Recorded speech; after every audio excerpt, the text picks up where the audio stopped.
For such a heavy car, this is nearly 3 tons. It is incredibly responsive and powerful, and it sounds awesome. So I'll just give it a bit of a boot for here. And it just pulls really well. It just pulls like a train, or like a PD130, as some would say.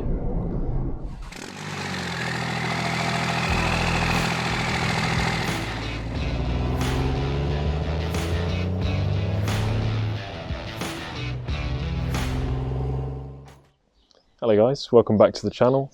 Happy New Year. Yes, the title is correct. I bought the cheapest TDV8 4.4 Range Rover in the UK.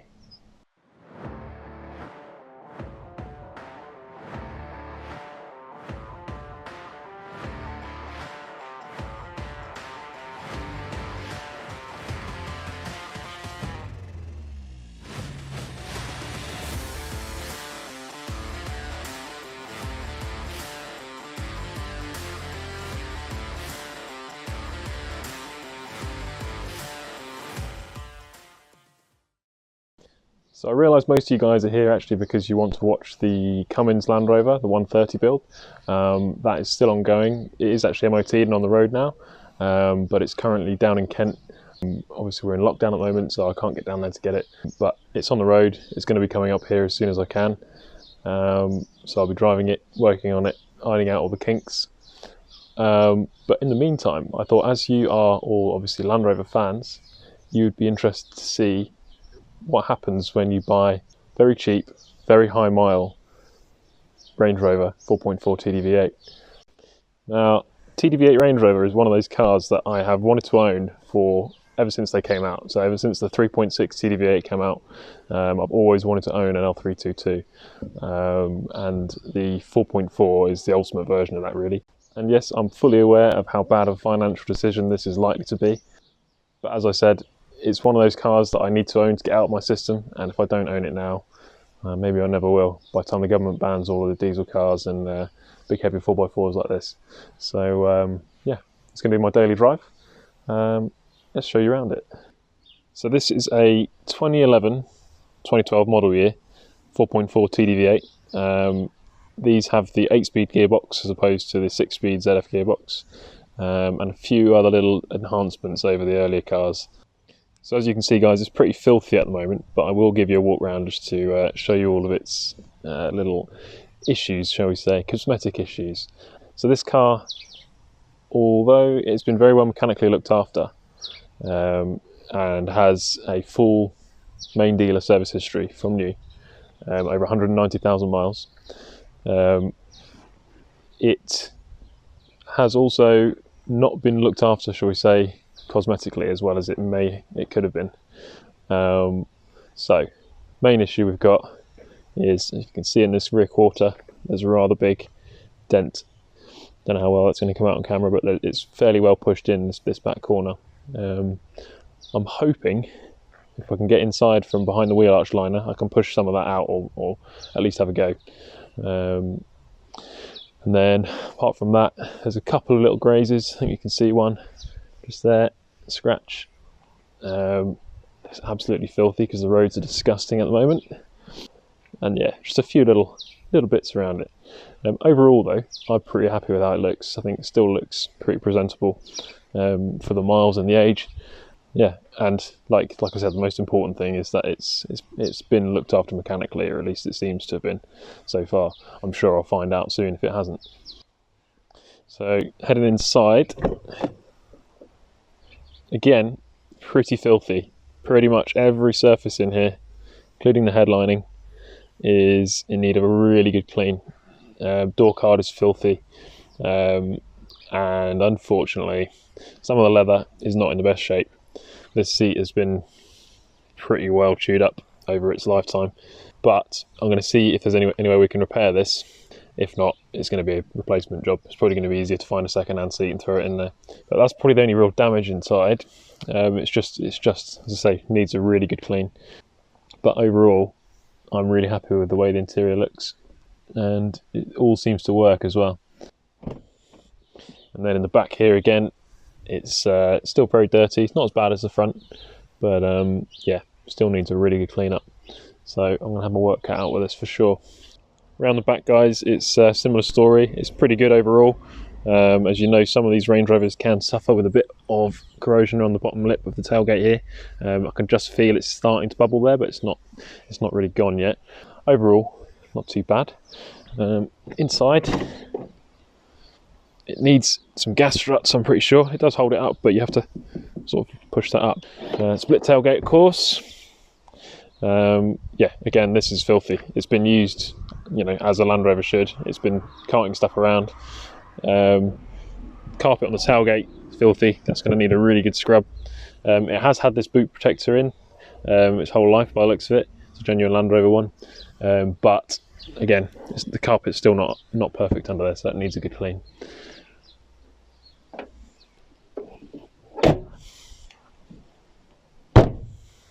Boom.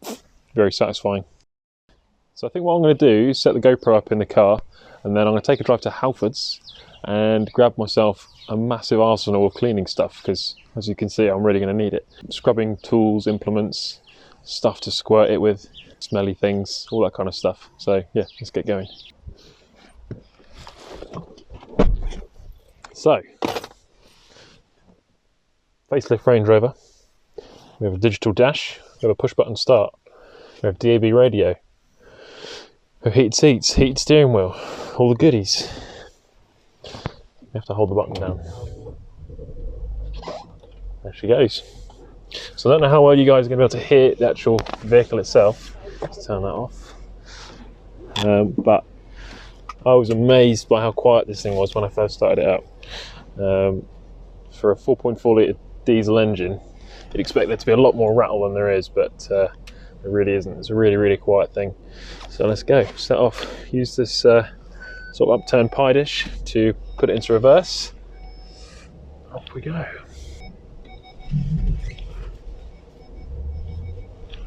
Just nearly run that guy over on the pavement.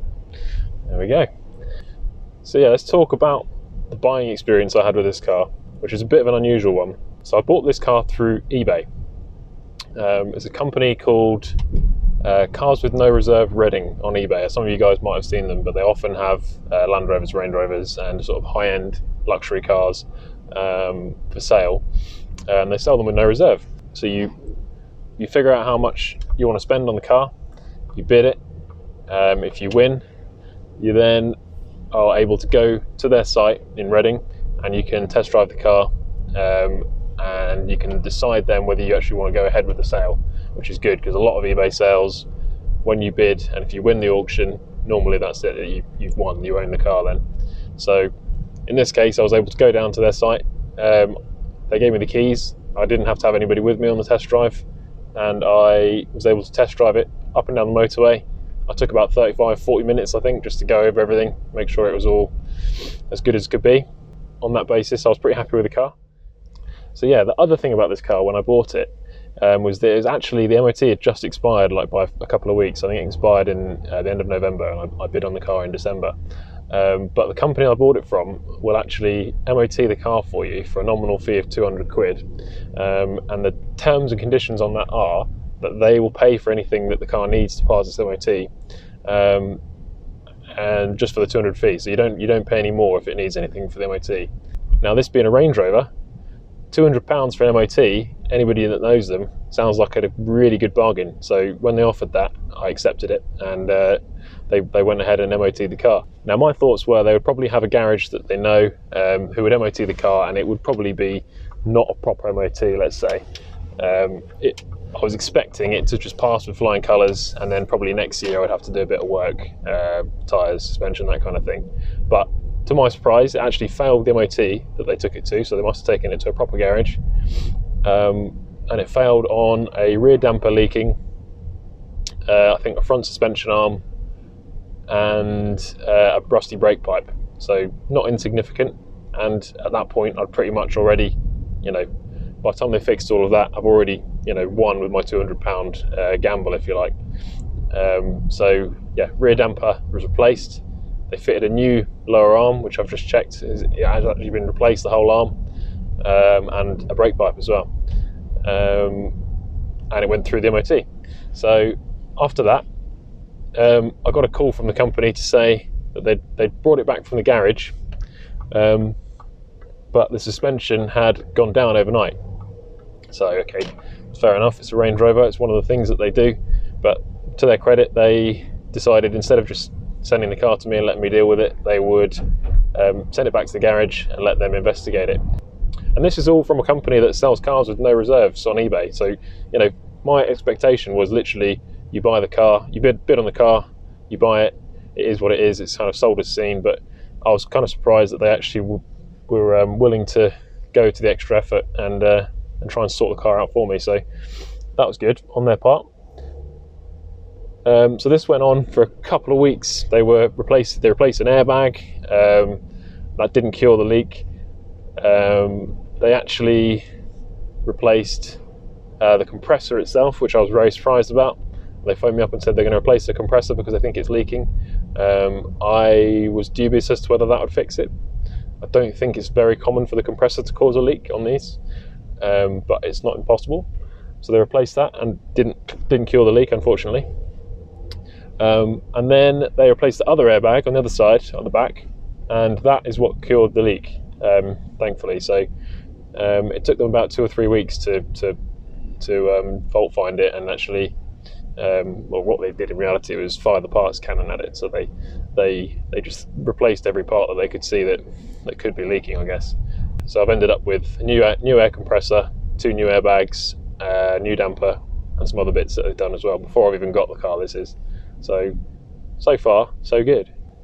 And then the final thing that was really good was that they offered, obviously we're in lockdown at the moment, so we're technically not really supposed to be going, you know, doing anything that's non-essential. These guys offered to deliver the car for me. Apparently they drive all the time up to Birmingham and Manchester car auctions to pick up new stock. They chucked the Range Rover on the back of one of their lorries, and they delivered it literally to my doorstep this morning, which is amazing, free of cost as well. So that was also brilliant. But yeah, once I actually got to have a look at the car, I was initially a bit sort of put off by the interior, because of this driver's seat being ripped and the door card's a bit torn up. But as soon as I drove it, I knew this was at least a fairly well looked after car. It really doesn't drive like it's done 190,000 miles. I think that's probably because it's been serviced by a Land Rover dealership. It's never missed a service.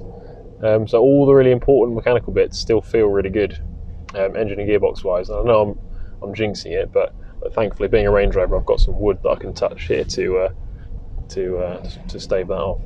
There's probably not really going to be an opportunity to buy another one of these cars running 12 months MOT, mechanically pretty good, for this kind of money that I paid.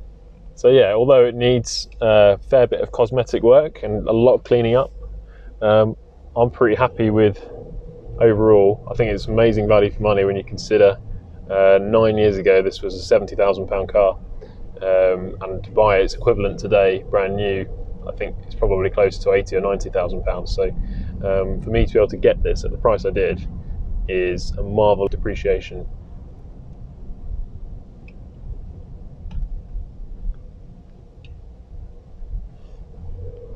Now that leads me on to the price I paid for this car. So if you guys are like me and you're always watching the classifieds, looking at different cars, you'll know that one of these in good order, with average miles, say 100,000 miles, they typically sell anywhere from between 11, 12, 13,000 pounds. I actually paid about half that for this car. So I got this for just over £6,500, which is, I think, incredible value for money. I've gone the wrong way. So one thing this car has that earlier models of 322 didn't is the full digital or virtual cockpit, I think they call it, which, as it's a first generation of this type, is not the clearest looking, but it's actually better than I thought it was going to be. I thought it being a very early model, the resolution would be a lot worse than it is, but to be honest, it looks really good. I probably would prefer some normal gauges if I had the choice, but yeah, it's not too bad, and it has a few other functions and stuff that you can do with it, so it's pretty cool. Driving around in this thing, it's incredibly smooth. very comfortable, obviously. Quiet, as I said before. I think if I can keep it together in one piece, it should be a really, really good daily driver. And here we are, arriving at the great Halfroads. So we will pull up, I'll go and grab a bucket full of stuff, and then we'll get back to the house.